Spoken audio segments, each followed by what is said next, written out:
Lorsque tout le monde fut réveillé, et après avoir déjeuné dans l'un des restaurants du village, nous reprîmes la route pour gagner l'est de la péninsule gaspésienne. Parvenus à Rivière-au-Renard, nous étions arrivés à la pointe est de cette magnifique région. Depuis le port de la ville, nos regards n'avaient désormais plus aucune barrière. Et sous nos yeux, l'océan Atlantique nous faisait prendre conscience une fois de plus ce que nous étions en comparaison à l'immensité des océans. Si les routes qui nous avaient conduits à Rivière-au-Renard étaient en bonne condition, nous avions tout de même l'impression d'être arrivés au bout du monde. Un peu comme au Moyen-Âge, lorsque certains marins croyaient que, si leur navire dépassait une telle limite, ils allaient tomber dans le vide et se perdre dans le cosmos. 1200 kilomètres nous séparaient de Gatineau, soit la distance entre Yverdon-les-Bains et la ville de Tarragone, la ville la plus au sud de la Catalogne. La nature sauvage de cette région était magnifique et presque inviolée. En effet, le climat hivernal qui s'impose 6 mois par année, ainsi que le relief montagneux, rend impossible l'exploitation de la partie inférieure de la péninsule. Mais c'est justement ces conditions qui donnent ce cachet à la fois vierge et sauvage. Les seules régions habitées de la Gaspésie, mis à part son côté sud, donnant sur la baie des Chaleurs, sont les villages de pêcheurs situés au nord de la péninsule, sur la rive du fleuve Saint-Laurent. C'est ainsi que sur la route du retour, nous nous arrêtâmes à Grande-Vallée, dans un petit restaurant au bord du fleuve, pour y prendre notre repas du midi. Situé au bord de l'eau, ce petit commerce semblait composé d'un personnel tous issus de la même famille. Aménagé tel un bateau de pêche, la barrière de sa terrasse faisait face au fleuve et se terminait en pointe, telle la proue d'un navire. Une preuve supplémentaire que les habitants de ce village, pour ne pas dire de ce hameau, vivaient principalement des produits de la pêche. D'ailleurs, mis à part Karine qui préféra une assiette de spaghettis, nous en profitâmes tous pour savourer des plats principalement composés de morue. Le repas terminé, nous reprîmes la route en direction de Québec. Étant donné l'étroitesse, les fortes différences de relief, ainsi que la sinuosité du tracé routier que nous empruntions, notre vitesse de croisière était relativement faible. Aux environs de 16h30, nous faisions halte à Sainte-Anne-des-Monts, afin de marcher un peu et de décompresser nos muscles fessiers. Je profitais également de cette occasion pour informer nos visiteurs sur l'une des citoyennes de cette ville qui, de nos jours, porte le nom de Burdet. Saviez-vous que la femme de Roland Burdet, Nicole, vient d'ici, de Sainte-Anne-des-Monts? Et toi, Karine, savais-tu que maman a travaillé ici quand elle était toute jeune? C'est là qu'elle a connu Nicole, à qui par la suite elle devait présenter cousin Roland. C'est un bled perdu dont l'une des citoyennes maintenant vit à Saint-Pré en Suisse et qui fait partie de notre famille. Et l'oncle Serge enchaîna avec une expression typiquement vaudoise. Ouais, elle est quand même forte celle-là. Avant de quitter Sainte-Anne-des-Monts, tout comme je l'avais dit à ma cousine Fabienne et à son ami Daniel lors de notre passage en ces lieux, je faisais remarquer à mes passagers la largeur de la baie du Saint-Laurent qui faisait face à nous. Même si nous avions déjà fait plusieurs heures de voiture depuis Rivière-au-Renard et de ce fait remonter le fleuve à l'intérieur des terres, c'est encore à peine si l'on voyait la rive nord tellement elle semblait loin. Difficile, pour ne pas dire impossible, de comparer le Saint-Laurent canadien avec notre Rhône suisse, même si tous les deux portent également le nom de fleuve. En début de soirée, nous étions encore à plus de 3 heures de la ville de Québec. Il nous fallait de ce fait songer à trouver un endroit pour dormir. Et notre choix, comme par hasard, s'arrêta à 3 Pistoles, dans le même motel et dans les mêmes chambres où nous avions dormi avec la famille Marchand en 1992. À peine avions-nous pris possession de nos chambres que papa et son frère Serge se rendirent au bord du motel. La route avait été longue et les kilomètres leur avaient donné soif. Pour eux, c'était des vacances et, comme le dit la chanson de Sacha Distel, « Et en vacances tout est permis. Comme ça ne dure pas toute l'année, faut se dépêcher d'en profiter, c'est les vacances. » Mais hélas pour eux, leur soirée de compagnie devait prendre fin lorsque maman et Maddy jugèrent que toute bonne chose a des limites. Contrairement à moi, lors de mon unique cours de répétition, ils n'étaient pas caporaux. Et même si eux aussi logeaient ce jour-là dans un motel, leur sergent-major allait les obliger à regagner leur cantonnement. Étrange pouvoir que les femmes exercent sur les hommes. Dans la plupart des cas, elles font preuve d'une plus grande sagesse et de responsabilité. Et bien que nous représentions ce que l'on appelle le sexe fort, notre sagesse intérieure à nous sait reconnaître la logique mature de nos compagnes. Du moins, en ce qui concerne les hommes intelligents. Les autres préféreront s'emporter et même faire preuve de violence pour ne pas avoir à faire le point et réfléchir un tant soit peu au sujet de ce qui vient de leur être reproché.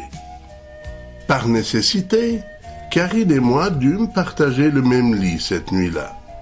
Elle ne faisait pas encore de karaté, mais à plusieurs reprises, je fus tout de même réveillé par d'inconscients coups de pied et coups de genoux. Plutôt que de devoir me réveiller le lendemain matin avec des hématomes et un œil au beurre noir, je décidai de convertir le sofa du salon en lit douillet et y transporta ma future ceinture verte de karaté, sans même la réveiller. Ainsi je pus passer une fin de nuit dans le calme et sans violence. Le lendemain matin, le ciel était couvert, et à notre départ de Gaspésie, la pluie se mit à tomber. Aux environs de midi, nous arrivâmes à Québec. Comme nous arrivions par l'autoroute, j'évitais de passer au centre-ville en pleine heure de pointe et continuer ma trajectoire en empruntant l'autoroute du Vallon pour gagner l'ancienne Lorette en banlieue de Québec. Et c'est sur le boulevard Hamel que nous trouvâmes un motel pour y déposer nos valises et y prendre possession de nos chambres. J'avais tant de souvenirs sur ce boulevard Hamel. Du conducteur d'autobus qui, pensant que j'étais un touriste français, hésitait à me renseigner lorsque je cherchais une adresse. Ma visite dans 2 centres de racquetball du Vallon et de l'ancienne Lorette. Ma demande d'emploi au centre de jardin Hamel. Même si je n'avais vécu dans cette région que 1 ou 2 mois en 1981, j'avais tout de même l'impression d'y avoir passé des années. Les heures et les kilomètres depuis notre départ de Trois-Pistoles nous avaient donné faim. Pas très loin de notre motel se trouvait un restaurant qui, inévitablement, attira l'attention de nos voyageurs. Le Chalet Suisse. Même si le dit chalet suisse était beaucoup plus américanisé que son style européen, nous y entrâmes afin d'aller satisfaire nos appétits. Par la suite, nous gagnâmes le village Huron, cette réserve amérindienne de la banlieue de Québec, où, là aussi, j'avais de bons souvenirs. Ma mémoire n'avait pas oublié cette rencontre avec le chef de la tribu Huronne, Max Gros-Louis. Et ce fut d'ailleurs dans son magasin que j'invitais ma famille à nous rendre. Malheureusement, contrairement à 1981, ce jour-là, l'ancien chef n'était pas présent. Et j'en éprouvais une grosse déception. Lorsque j'ai commencé à m'intéresser au cinéma, les films westerns et les confrontations entre cow-boys et indiens commençaient à ne plus être à la mode. Par contre, pour papa et oncle Serge, la conquête de l'Ouest représentait tout leur rêve d'adolescent acquis au cinéma.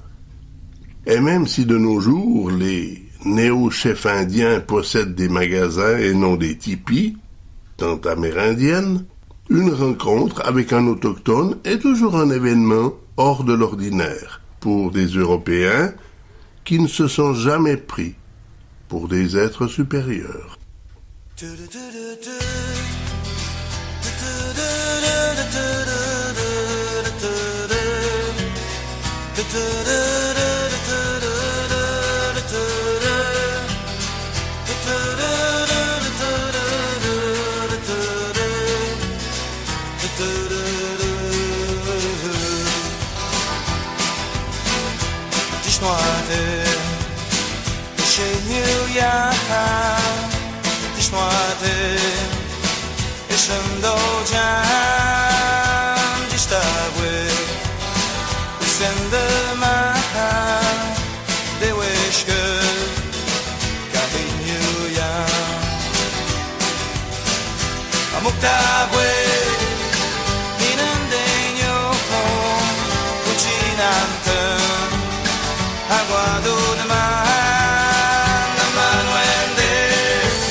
Le lendemain matin, avant de quitter Québec, je voulais encore montrer l'une des merveilles de la nature que possède cette magnifique région.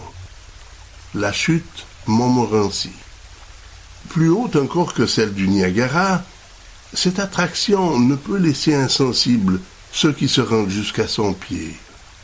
D'ailleurs, vouloir s'en approcher à moins de 100 mètres, étant donné son débit ainsi que sa hauteur, correspond à coup sûr à vouloir prendre une douche tout habillé.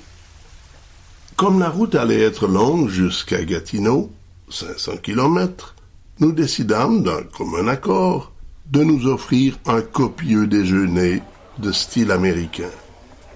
Pour ce faire, je proposai à la famille de nous rendre dans l'un des restaurants propres à la seule région de Québec, l'un des restaurants de la chaîne des Marie-Antoinette, établissement réputé pour leur bonne cuisine. En effet, les menus qui composaient leur déjeuner sortaient réellement de l'ordinaire. Si ma mémoire est bonne, chacun de nous avait choisi ce jour-là un plat différent des autres. Une chose était certaine, cependant, je n'oublierai jamais le déjeuner de Maddy. Son choix s'était arrêté sur un amalgame de viande froide, de fromage, de légumes d'hiver, et le tout décoré de fruits. Pour ma part, et toujours fidèle à moi-même, j'avais préféré m'en tenir au traditionnel déjeuner québécois. quelques pommes de terre, 2 œufs miroirs et du lard rôti. En fin d'après-midi, nous arrivions à Gatineau. Durant les 4 jours qu'avait duré notre voyage en Gaspésie et à Québec, nous avions couvert plus de 2400 kilomètres. Karine s'était montrée adorable. Lorsque l'on connaît l'énergie qu'un enfant a besoin de dépenser en une seule journée, l'obliger à rester assise de 6 à 8 heures durant 4 jours, on aurait presque pu la qualifier d'ange. Mais je dois également reconnaître que si son énergie avait pu être maîtrisée, c'est grâce uniquement à mes passagers qui, durant tout le trajet, n'avaient cessé d'amuser et distraire notre petite Pitounette.